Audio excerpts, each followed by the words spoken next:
Então, primeiramente, eu gostaria de fazer uma oração para agradecer por esse momento que estamos juntos.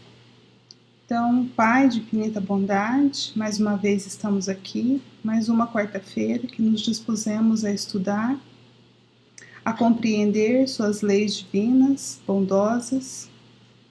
Então, aqui estamos abertos ao conhecimento, ao entendimento e, principalmente, nós pedimos força ao alto, em nome de Deus, em nome de Jesus, nosso modelo guia, e dos nossos espíritos protetores, que nós possamos ter força de vontade, boa vontade e força suficiente para aplicar aquilo que estamos estudando em nossas vidas, para que assim, gradativamente, vamos nos melhorando, essa melhora como consequência do autoconhecimento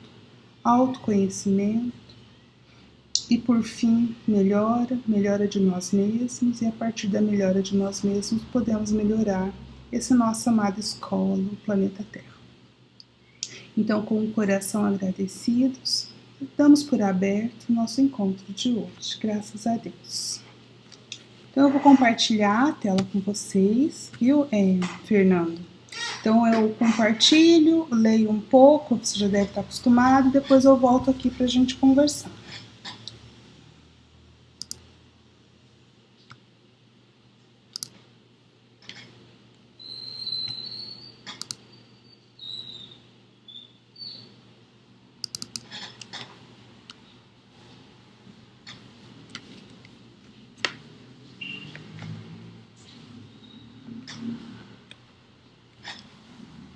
Aí, deu certo? Tá vendo a minha tela? Ok. Então nós fizemos um pouquinho semana passada, quer dizer, nós fizemos bastante, mas aqui em volume de slides foi muito pouco, mas nós conversamos bastante. Então eu vou passar rapidamente os primeiros slides até chegar na leitura mesmo do início do capítulo, Jesus e Amor. Então, nós já sabemos que nós estamos no capítulo 4, cujo título é Jesus e Amor, desse livro, Jesus e Atualidade, que é o primeiro da série psicológica ditada pelo espírito Joana de Ângeles. Então, como sempre, esse capítulo vai dividir em partes. A primeira parte vai ser a apresentação da questão. A questão colocada aqui é o amor. Depois, numa segunda parte, como Jesus ensinou e exemplificou esse amor, essa temática. E, por fim, na terceira parte, a aplicação do Evangelho na solução do problema. Aqui, o amor não é um problema, mas o amor como solução. Por fim, aqui rapidamente, isso nós conversamos a semana passada, mas nunca é demais a gente voltar a falar, que a palavra que no português nós denominamos amor, que veio do latim, ela é uma palavra que tem alguns significados diferentes dependendo do contexto. Mas no grego, no qual os próprios evangelhos eles foram escritos, não existia um único termo para a palavra amor, assim como no hebraico também não. Não, na verdade no hebraico eu não sei. Mas no grego tem cerca de 9 termos, eu escolhi alguns aqui, que designam amor. Então, o que nos interessa aqui é o ágape, que é o amor incondicional que Jesus veio nos trazer. Por quê? João Evangelista nos esclarece. Quando a gente busca definir o amor, foi essa grande discussão que nós fizemos a semana passada, uma definição de amor, e que o amor não tem uma definição porque ela depende da nossa baixeza de compreensão, porque nós nesse estágio ainda muito não evoluído em termos de amor, né, muito material ainda, nós temos uma percepção muito rasa do que seria o amor. E aí João Evangelista vem nos ajudar. Ele diz que Deus é amor. Então, da mesma forma que eu não consigo ter um parâmetro para definir Deus, eu não tenho um parâmetro para definir amor, porque amor e Deus é a mesma coisa. E foi esse amor que Jesus veio nos dar o exemplo. Então, o mais próximo que nós conseguimos chegar de Deus é através do amor que Jesus exemplificou. E isso a gente chama lá no grego, esse amor incondicional, chama-se ágape.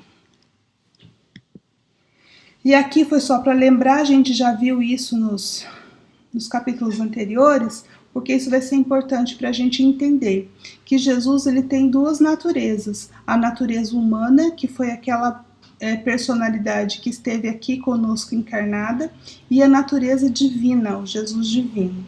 No caso aqui, quando estudamos a série psicológica, dentro da proposta de Joana de Ângeles, é olhar para Jesus a sua natureza humana, ou seja, Jesus como aquele que veio e vivenciou conosco tudo aquilo que ele ensinou.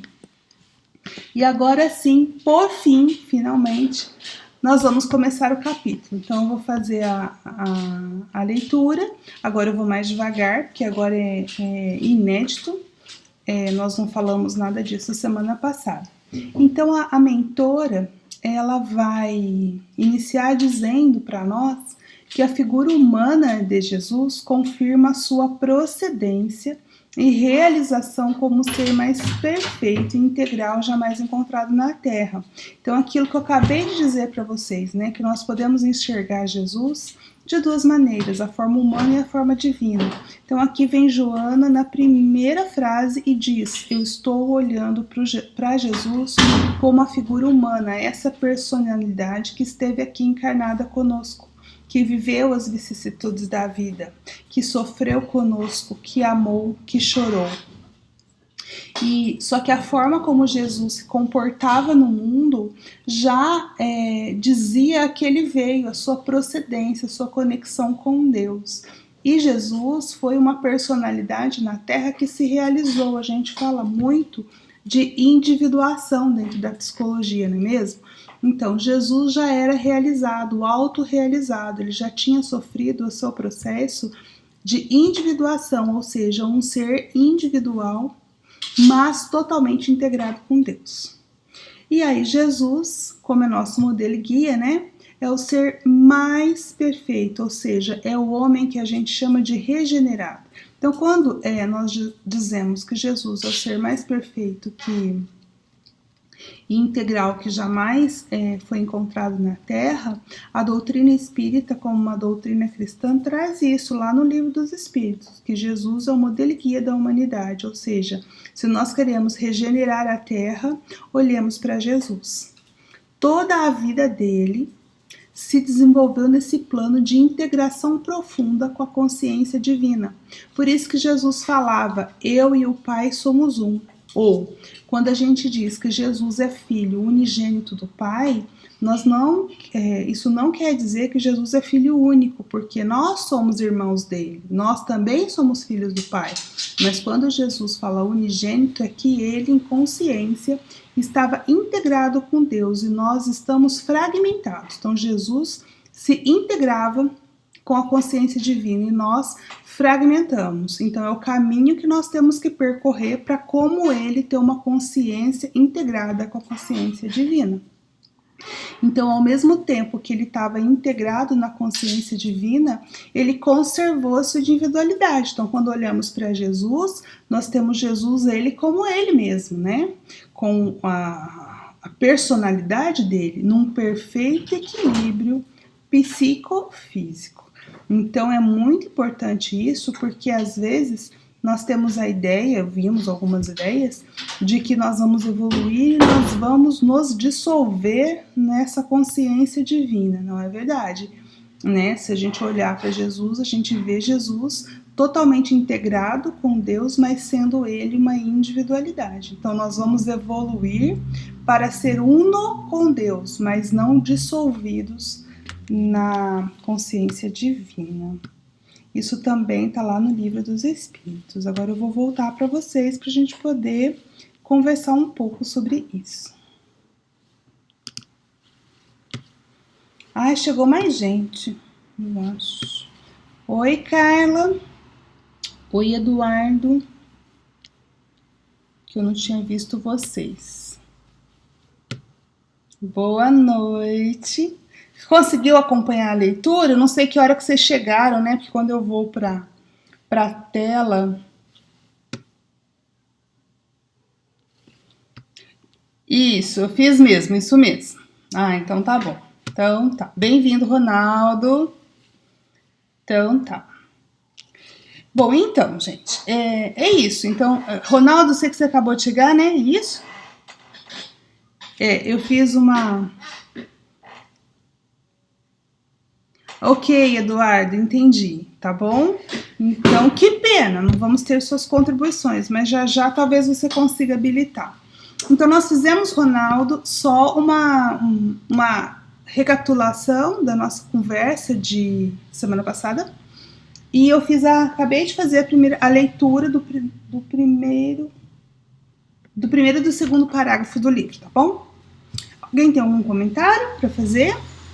Ficou claro? Pode falar. Quem tá falando, seu Márcio, né? Pode falar, fica à vontade.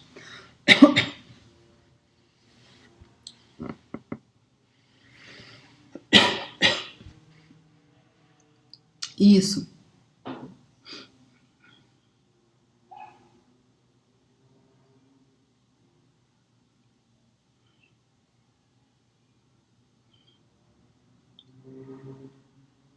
É isso aí. Que vai ser o nosso segundo livro. Então, assim, essa frase dela já tá, se o senhor vai ver daqui a pouco, no próximo slide, eu até coloquei acho que eu coloquei nesse mesmo, até a imagem do livro, né?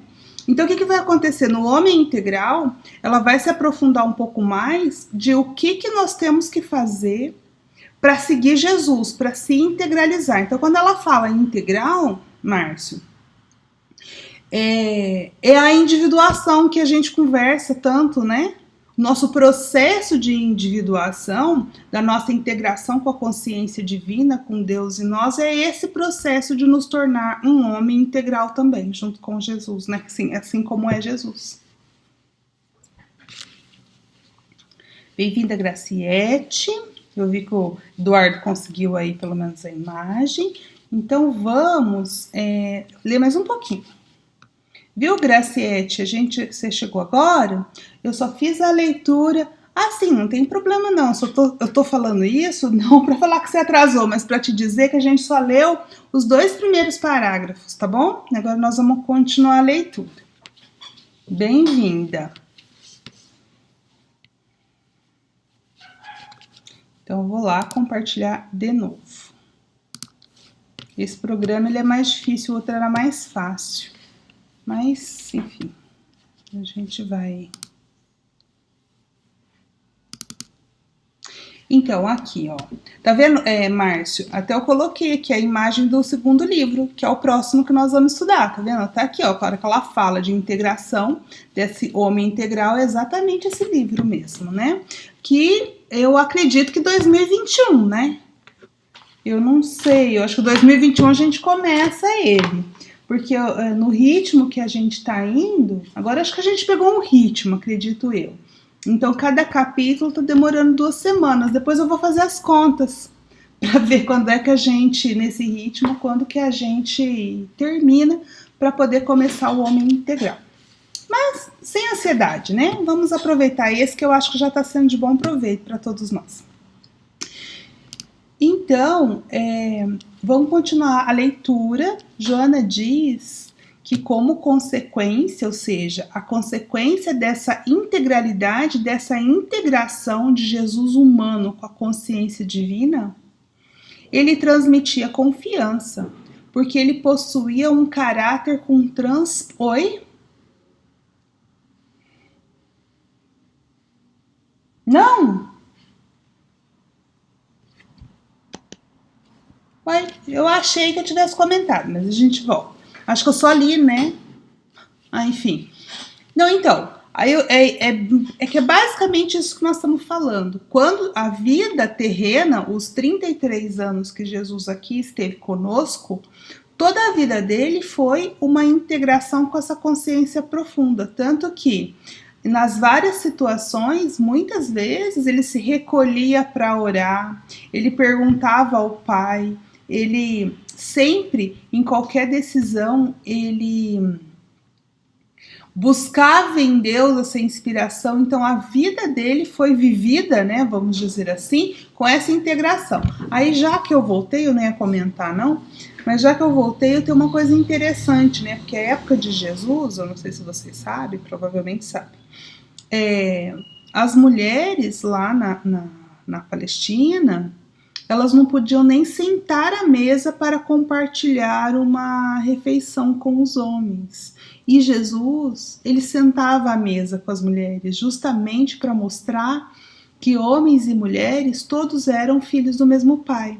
Então, cada atitude que ele fazia, ele demonstrava essa integração que ele tinha do amor, já que é o tema desse capítulo, né? Do amor que representa o divino nele. Certo, Márcio? Algum comentário desse? Então, continuando aqui, né, como consequência disso tudo, ele transmitia uma confiança porque ele possuía um caráter com transparência diamantina. Gente, vocês já imaginaram o que é isso? Uma transparência do diamante. Vamos trazer para nós, né? Já que nós estamos dentro desse campo da psicologia, nos animando a entrar nesse campo da psicologia, vocês já ouviram falar das personas, né? Que são as máscaras que nós usamos. Então, por exemplo, eu, Andréia, quando estou em casa com os meus filhos, eu, a mãe, eu tenho um comportamento, uma forma de interagir com os meus filhos, que é própria minha. Mas eu, aqui com vocês, por exemplo, sou outra no sentido de que tenho outras características. Lá na escola, onde eu sou professora, eu preciso ser mais enérgica. Então, eu vou ter outra característica. Ronaldo, depois, se ele quiser falar, ele fala, que me conhece nesses dois ambientes, talvez possa dizer qual é a diferença que tem. Mas tem uma diferença, por quê? Porque para cada situação social, a sociedade nos forja desse jeito. Você precisa, a gente desde pequenininho, a gente é treinado a reagir conforme o que é socialmente aceito. Quer um exemplo? Depois, se vocês não concordarem, vocês falam, por favor. Eu não sei se aconteceu com vocês, mas criança é muito transparente. Então, se a criança não gosta de uma certa pessoa, ela demonstra aquilo, ela não consegue esconder. E aí, eu me lembro que meus pais, principalmente minha mãe, né, quando ela percebia isso, ela falava assim, ó, fulano vai vir, faz isso, isso e isso, fica quietinha, não vai falar, ou seja, já condicionava que eu tinha que fingir gostar uma coisa que eu não, então não conseguia ser eu, porque para agradar minha mãe e para ser socialmente aceita, eu precisava fingir que eu gostava daquela pessoa, algo assim, né? Então hoje, não estou dizendo que é só nessa situação, mas o que eu estou dizendo é que muitas vezes nós usamos essas máscaras do nosso convívio social para quê? Para ser aceito na sociedade, e nós fazemos isso inconscientemente. Aí o que está escrito aqui, que Joana está nos dizendo, que Jesus não usava máscaras.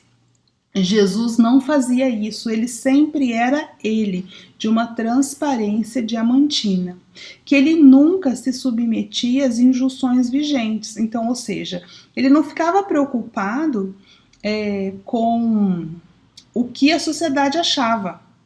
Que é um exemplo muito claro disso, que ele não estava muito preocupado com o que a sociedade achava, mas do que de fato ele era, quando ele foi jantar na casa de Zaqueu. Vocês lembram da história do Zaqueu, né? Que o Zaqueu, Jesus estava passando por uma cidade lá, o Zaqueu era um cobrador de impostos. E os coletores de impostos, eles eram discriminados pelos próprios companheiros judeus deles, porque para eles era a pior coisa que eles podiam fazer, era servir aos inimigos, que eram os romanos dominadores.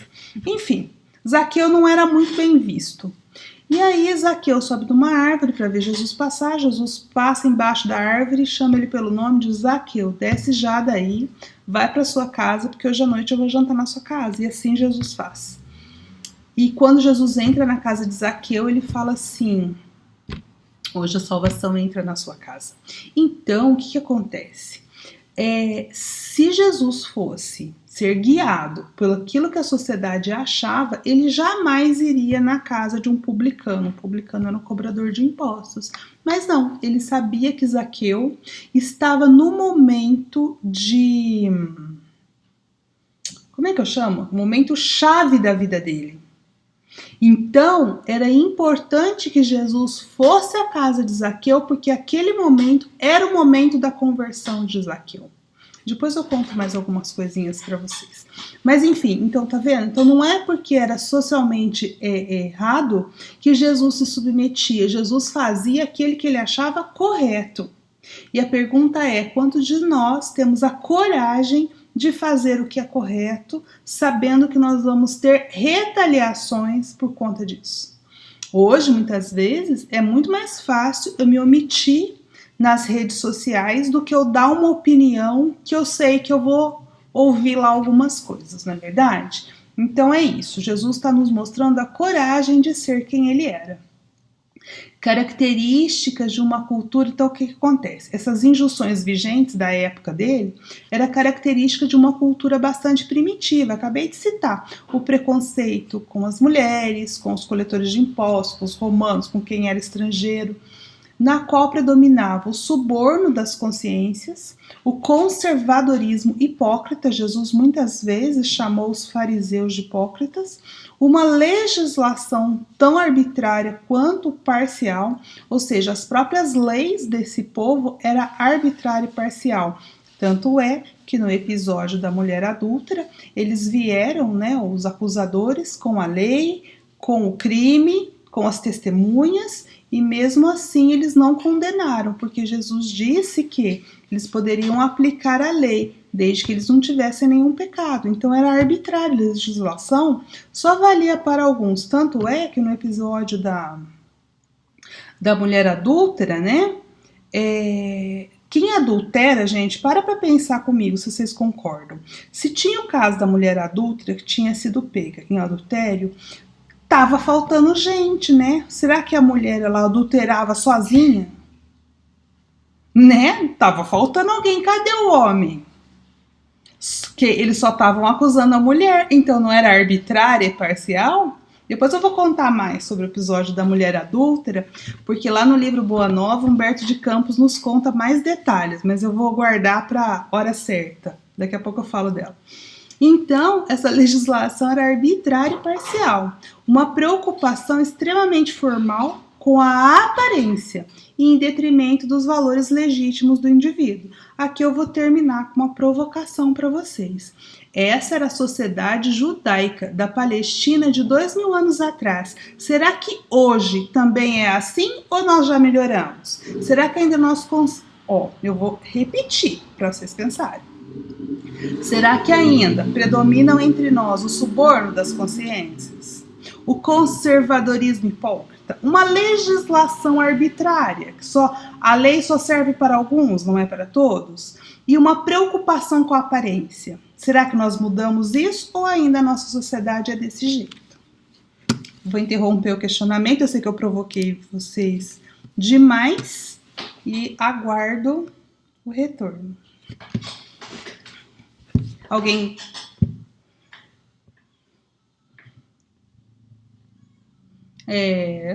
Pois é. Não é? Não diz a nossa sociedade ali? Talvez hoje, sabe? Deixa eu ver quais são as mulheres que estão aqui. A Carla, a Graciete, eu e a Fernanda, eu acho, né? Hoje a gente já pode sentar à mesa, né, com os homens. Isso já é um avanço, vocês concordam, gente? Mas ainda existe preconceito com as mulheres? Será que as mulheres podem, de fato, assumir todos os postos que o homem assume? Nem em todos os lugares, nem sempre. Então, o que eu estou querendo dizer é que existe sim uma correlação entre isso que Joana está falando, dessa sociedade primitiva, com a nossa sociedade. Então, avançada tecnologicamente, mas ainda não avançamos muito em muitas coisas. Mas Jesus enfrentou tudo isso. E essa é a coragem. Oi, tava sentindo sua falta lá, ó. Agora você tá... Oi, tudo bem? Tá te ouvindo.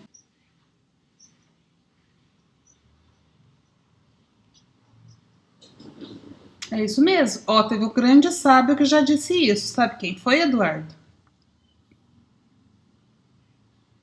Mahatma Gandhi. Mahatma Gandhi disse assim: seja você a mudança que você quer ver no mundo.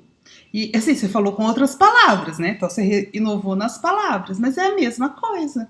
Então, ou seja, quando eu sou autêntico e ético naquilo que eu faço, eu me mudo, que é isso que nós estamos buscando, nos conhecer para nos mudar. Quando eu mudo a mim, eu mudo o mundo à minha volta, pelo meu exemplo. E quando eu mudo o mundo à minha volta, eu consequentemente estou fazendo diferença no mundo, né?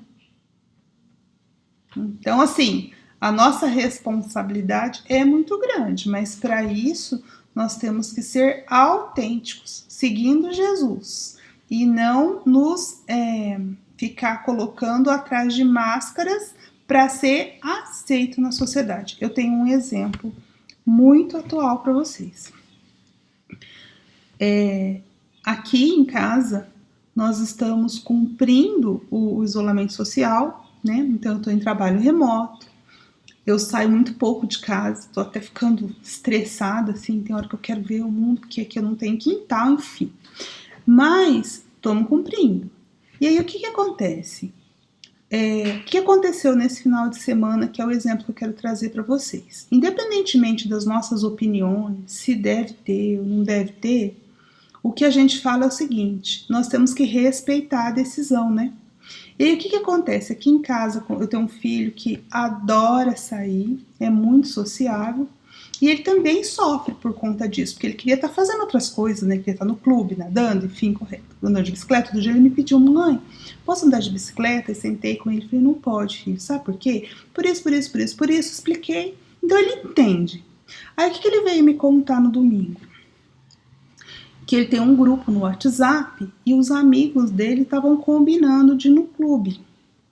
E aí o que ele fez? Ele postou lá, estou olhando aqui para ver se ele não aparece, que aí senão ele vai ficar bravo comigo que eu estou contando a história dele. Mas eu acho que esse exemplo é muito interessante para a gente refletir sobre a nossa autenticidade. E aí o que ele fez? Ele postou lá. Aí, no dia anterior ele já tinha falado para mim: mãe, eu tô com medo. Eu falei: medo do quê, filho? Meus amigos estão saindo, será que eles vão morrer? Eu falei: não, filho, vamos rezar para eles não pegarem a doença, mas isso não é muito responsável, porque você pode transmitir a doença. Enfim, conversei com ele. Aí quando foi no domingo, o que ele fez? Eu acho que ele estava com medo dos amigos pegarem a Covid. O que ele falou? Ele falou para os amigos: fica em casa. Então ele digitou lá, ele falou assim: fique em casa porque tá morrendo muita gente.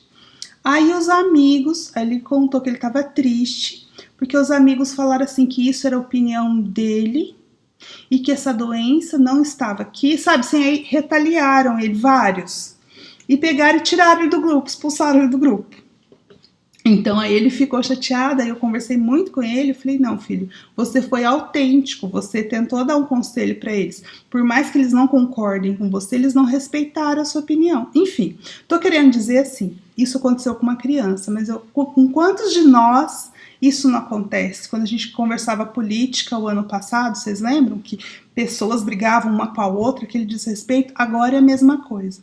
Então, a gente vê que nós não temos que convencer o outro. Nós temos que tomar um posicionamento. No caso aqui em casa, nós tomamos um posicionamento e nós defendemos ele. E a gente espera, no mínimo, ser respeitado por causa disso, né? Então é isso, é essa sociedade que nós vivemos. Então, na hora que a gente estuda a vida de Jesus e esse caráter psicológico desses ensinamentos que ele nos traz, nos ajuda, não é para os problemas de lá, é para os problemas que nós estamos enfrentando agora. É isso. Eu vou compartilhar novamente para a gente ler mais um pouquinho.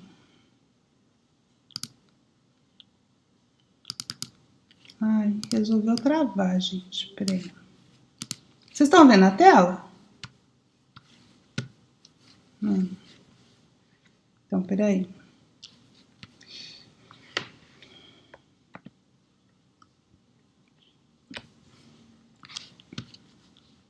Compartilhar a tela. Toda vez eu tenho que fazer a mesma coisa e ele demora.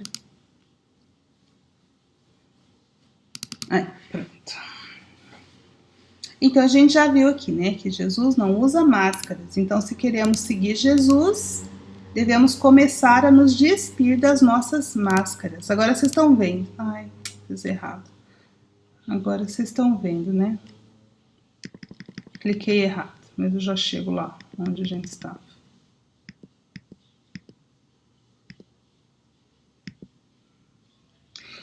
Aí eu fui buscar num livro. Tá difícil.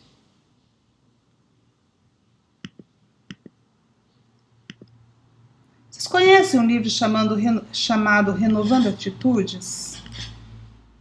Então, aí eu fui buscar nesse livro, Renovando Atitudes, é um livro muito interessante para a gente poder, é fácil de ler, né, e traz muitos ensinamentos. E aí, sobre essa questão da autenticidade, eu me lembrei que lá tinha um capítulo chamado de verniz social e vim trazer para vocês. Eu acho que é sempre bom a gente complementar. Lá vai dizer que nós fomos criados acreditando nos rótulos e nos padrões sociais. O exterior muitas vezes merece de nós maior consideração que o interior. Nós vivemos mais em função de agradar a sociedade do que ser nós mesmos. Então, desde pequeno nós queremos agradar nossos pais. Não que nós não devemos, se a gente puder, muito bem. Mas nós não devemos agradar só por agradar e contrariar, criar conflitos com a gente mesmo, né? Então, a gente muitas vezes cria conflitos, bloqueios, por só querer agradar os pais, agradar depois, às vezes, um companheiro, a sociedade, os amigos e por aí vai. Então, muito cuidado com isso. Lá no Evangelho segundo o Espiritismo, eu esqueci de colocar qual é o item e o capítulo. Eu ia colocar, eu esqueci, mas não sei qual é o capítulo. Mas tem, eu acho que é o capítulo 9, mas eu não tenho certeza. Diz que a benevolência para com os semelhantes, fruto do amor ao próximo, produz a afabilidade e a doçura. No caso de Jesus, a gente via isso nele, né? O amor que ele tinha para os outros, Jesus era afável e doce. Então, a benevolência com os semelhantes, elas vão dar a doçura e a afabilidade são as formas que a benevolência se manifesta. Entretanto, aí vem a recomendação, nem sempre há que fiar nas aparências. Lembra que Jesus falava do lobo na pele de cordeiro, né? Então, nem sempre a gente pode acreditar nas aparências, porque a educação e o hábito do mundo pode dar ao homem o verniz dessas qualidades. Olha só, é o bonzinho, né? É aquele que perante a sociedade é o bonzinho. Então, a afabilidade, a doçura dele não é mais que um verniz, não é autêntico. É muito bom sermos bons, mas temos que ser bons, autênticos, como Jesus, e não parecer bons. Então, é urgente trabalhar o bem em nós, mas não parecer ser bom. Então, é esse o cuidado que o Evangelho aqui está nos alertando. Então, é imprescindível abandonar o verniz social para descobrir nossas reais potencialidades interiores. Então, essa recomendação aqui é interessante, porque às vezes a gente pode falar assim, mas qual é o problema do bonzinho, né? Ele não faz mal a ninguém, mas ele faz mal a ele mesmo. Então, aquele que só aparenta... Eu vou dar um exemplo para vocês. O exemplo que eu vou dar... eu vou fazer genérico, não vou dar um nome específico. Mas, às vezes, a gente vê um funcionário de uma empresa que perante o chefe, na própria empresa, ele é assim, funcionário exemplar, não abre a boca para nada, tudo que é pedido ele faz, sabe? Super cordial, muito educado. Só que, de fato, ele não desenvolveu aquilo nele. Então, toda vez, por exemplo, que alguém vem e pede uma coisa para ele, ele faz, mas internamente ele pensa assim, ele tá pensando o quê? Que eu sou empregado dele, enfim, ele tem um conflito. Aí, o que ele faz? Quando ele chega na casa dele, ele tem que, como é que se diz? Extrapolar isso, porque se a gente só guardar, a gente explode, na verdade, a gente implode. Então, o que acontece? Aquele cordato educado na empresa, em casa é um carrasco, porque ele agride a esposa, ele agride os filhos, por quê? Porque ele despeja nos familiares aquele conteúdo que ele não dá conta, que ele precisa, me fugiu a palavra, Mas assim, no meio no ambiente do trabalho, ele precisa conter, é como se fosse um dique contendo uma represa. E se não der vazão àquilo, implode. Então o que ele faz? Ele descarrega toda a sua frustração, toda a sua raiva, toda a sua capacidade de não falar aquilo que ele compreende, tomar uma atitude em casa. Isso tem casos, e muitos casos.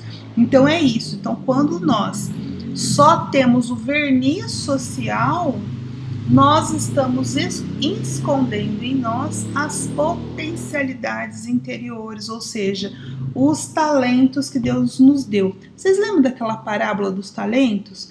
Que um recebeu 5 talentos e fez multiplicar, e quando o Senhor voltou, devolveu mais 5. O outro tinha 2 talentos, também fez multiplicar, dobrou. Ao invés de 2, ele conseguiu mais 2 e tinha 4. E o que recebeu 1 talento, enterrou o talento na terra. E aí o Senhor, que era dono, né, da fortuna, ele fica bravo com ele e tira o talento que ele tinha. É exatamente isso. Quando eu só vivo das aparências, eu sou um ser humano adormecido.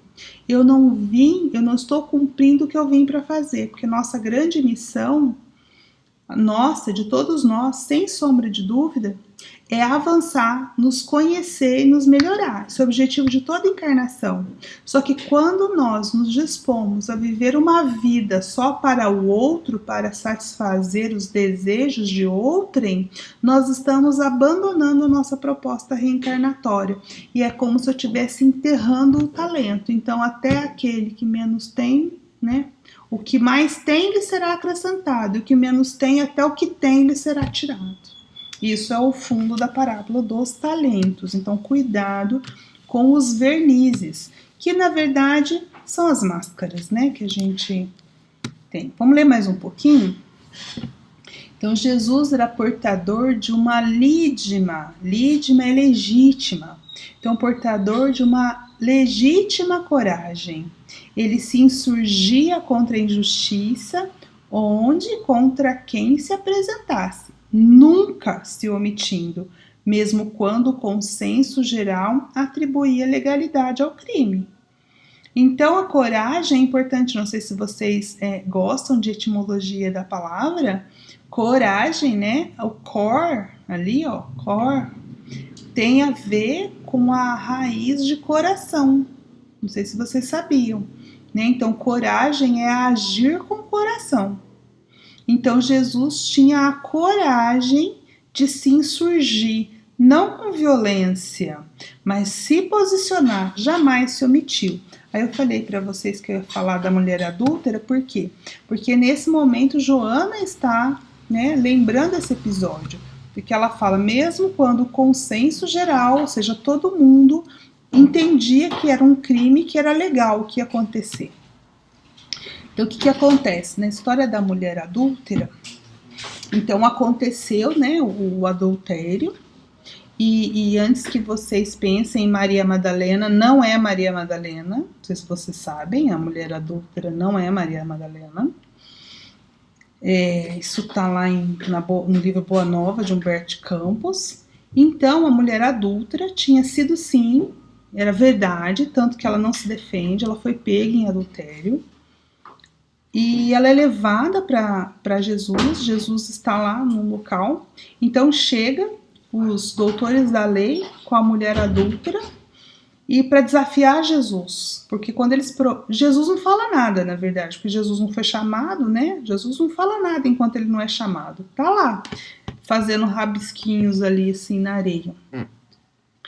Quando ele é chamado, os fariseus falam assim, mestre, a lei diz que essa mulher, pega em adultério, deve ser apedrejada até a morte. Que dizes tu? Ou seja, eles chegaram com a criminosa, eles tinham a prova do crime, eles levaram a lei, que de acordo com a lei mosaica era isso que tinha que acontecer, e já tinham os carrascos preparados, uma multidão, cada um com a sua pedra. E ali é importante falar que só tinha homem para apedrejar aquela mulher, em defesa. E aí quando perguntam a Jesus o que eles esperavam, eles sabiam, eles estavam querendo forçar Jesus, né? Porque Jesus, eles sabiam que Jesus era bom. Então se Jesus falasse para aplicar a pena e matar a mulher, ele ia perder seguidores, porque ele ia perder o caráter de bondade. E se ele falasse que não, que ela deveria ser perdoada, Jesus poderia ser preso, porque ele estava agindo contra a lei. Lembra que acho que eu já falei várias vezes para vocês, nesse episódio, Jesus foi amoral, porque a moral da época era que a mulher fosse apedrejada, mas ele foi ético. Ele teve a coragem de se posicionar mesmo contra a moral e os costumes daquela época e daquele povo. E aí diz Humberto de Campos, então até aí eu acho que, bom, eu vou contar, vai. Sei que vocês conhecem a história, mas vai que alguém não conhece a fundo, né? Então o que acontece? O que Jesus fala para eles? Quem não tiver sem pecado, que atire a primeira pedra. E aí é lógico que Jesus tinha um magnetismo muito grande, conta a história que foram saindo dos mais velhos até os mais novos. Por que os mais velhos? Gente, quanto mais tempo, não sei vocês, eu tenho 40 e tralalá, quanto mais velho, mais pecado, né? Então os mais velhos foram saindo primeiro, ficaram os mais jovens, que eram mais afoitos. Na hora que eles perceberam que os mais velhos estavam saindo de fininho, eles saíram também. No fim, ficou só Jesus e a mulher. Aí Jesus pergunta para ela, mulher, cadê os teus acusadores? Ela diz, foram embora, Senhor. Ele fala, pois eu também não te acuso. Por que ele fala que ele também não acusa? Porque o único que podia tirar pedra nela, o único que estava livre de pecado era Jesus. E Jesus disse, eu não vou fazer isso. E aí, enfim, a história do Evangelho para por aqui. Só que em Boa Nova, Humberto de Campos vai contar pra gente que algum tempo depois, essa mulher adúltera, ela ficou tão assim maravilhada com esse encontro que ela teve com Jesus, que ela se converte e ela passa a seguir Jesus. Não é Maria Madalena, mas ela passa a... E aí tem um encontro numa casa lá que ela vai agradecer, ela conta que ela era aquela mulher que ele salvou aquele dia. E ela fala que, ela conta que ela realmente era pecadora. Que era verdade, ela tinha, né, traído o marido dela com um amigo dele, do marido, mas que ela estava muito sozinha, que o marido a abandonava, que o marido ia para casas de prostituição, enfim, aí ela conta todo o drama que ela viveu até que ela foi enganada por esse amigo do marido. Por quê? Porque o marido a deixava sozinha em casa. Então não era, em verdade, ela realmente tinha uma culpa, mas ela tinha uma justificativa. E aí ela diz que a partir do momento que ela teve esse encontro com Jesus, ela escolheu viver o que Jesus pregava. Tanto que essa mulher, diz Humberto de Campos, ela faz uma casa, eles chamam de casa de passagem, né? Que são aquelas casas no caminho para acolher as mulheres que eram mandadas embora de casa. Enfim, ela acaba ajudando outras mulheres em nome de Jesus, porque Jesus a salvou. Então veja, olha o impacto que Jesus teve nessa vida dessa mulher. Então assim, a luz que já brilha em nós, gente, não engane, a gente já tem uma velinha.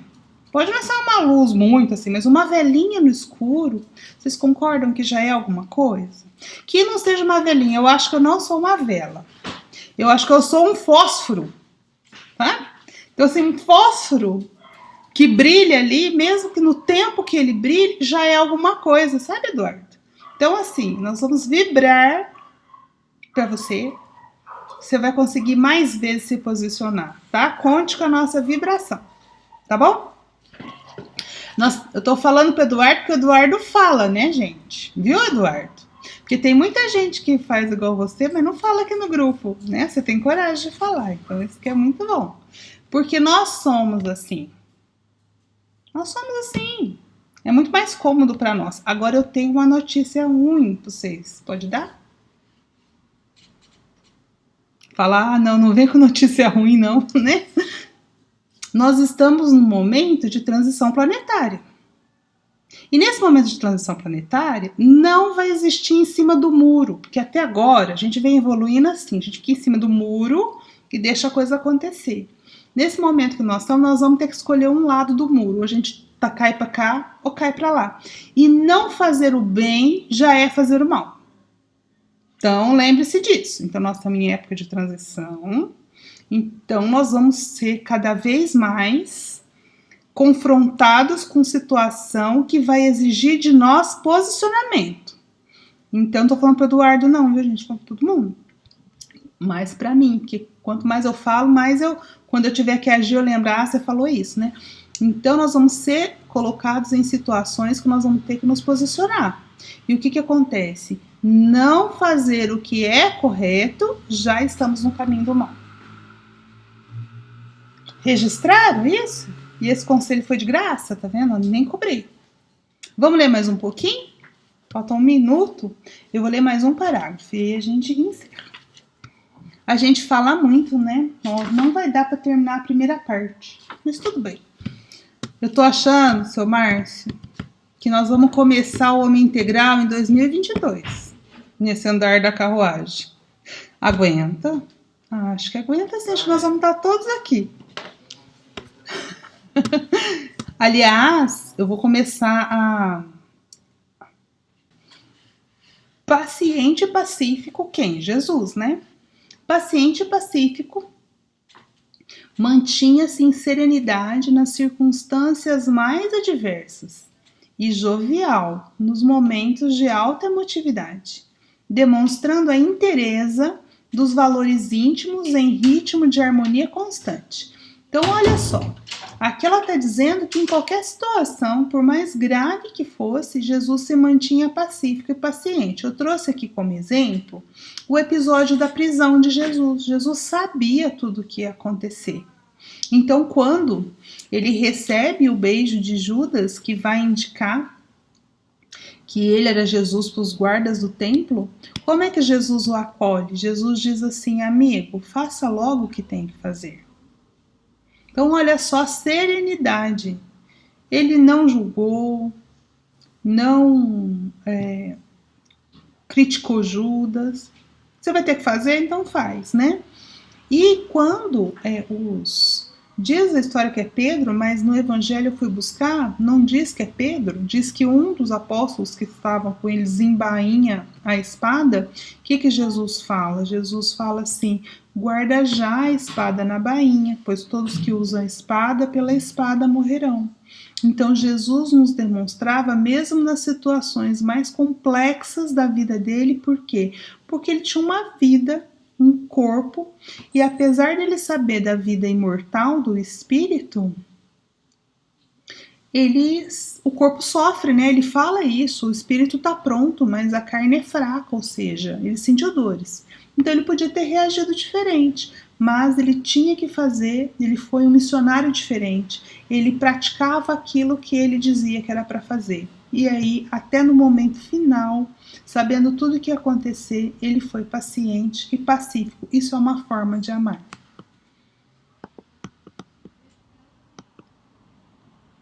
Isso. Eu vou fazer mais um, esse aqui, porque depois eu já começo em Joana na semana que vem. Então, numa sociedade agressiva e perversa, ele elegeu o amor como a solução para todos os questionamentos e o perdão irrestrito como a terapêutica eficaz para todas as enfermidades. Então, veja, dentro daquele ambiente que a gente viu, que não é muito diferente do ambiente que nós temos hoje, qualquer coisa que Jesus era questionado, qual era a resposta dele? Era o amor de suas diversas formas. Então, qualquer coisa que você quiser perguntar hoje para Jesus, a resposta já está pronta: ame. E a terapêutica contra todas as enfermidades, enfermidades do corpo, enfermidades da mente, enfermidades da alma, o perdão, porque todas as enfermidades são consequência da nossa falta de perdão. O próprio auto-perdão para conosco mesmo, como o perdão às faltas que nos foram, às ofensas que nos foram dadas. Então, quando você perdoa, você se liberta do ofensor e você libera o ofensor também, né? Para fechar essa parte, o exemplo da nossa mentora. Então, quando Joana de Cusa lá no livro Boa Nova de Humberto de Campos também. Passa a seguir Jesus. Ela era esposa de um nobre, né? Tinha posses. Joana de Cus, ela vai se aconselhar com Jesus por conta dos seus problemas conjugais que ela sofria no casamento. O que Jesus aconselha? Lembra que falou aqui, Joana, ela fala, para todos os questionamentos, Jesus recomendava o amor, né? Então, o que Jesus fala? Esse slide foi lá no nosso primeiro encontro, não sei se vocês se lembram, eu copiei de lá. Jesus aconselha a Joana a segui-lo à distância, seguir Jesus à distância, servindo Jesus dentro do próprio lar. Aí eu grifei em amarelo, amando o companheiro do mundo como se fora seu filho. Então, qual era a recomendação de Jesus? Ame. A qualquer questionamento que era dado, ame. É isso, meus queridos. Nós fizemos uma partezinha, faltou um pouquinho da primeira parte, que vai ficar para a semana que vem. Alguma dúvida, algum comentário?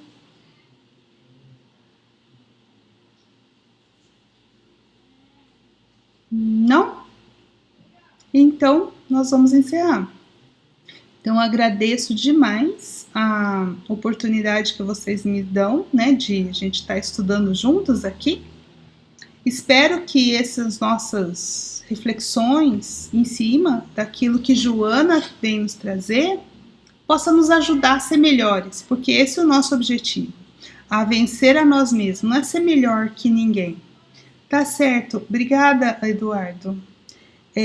Então não é ser melhor que ninguém, é ser melhor que nós mesmos, né? Ser hoje melhor do que eu fui ontem, amanhã melhor do que eu fui hoje. Então eu desejo uma boa semana para vocês, que Deus abençoe. Então eu vou encerrar fazendo a oração que Jesus nos ensinou, cheia de bondade e de paciência.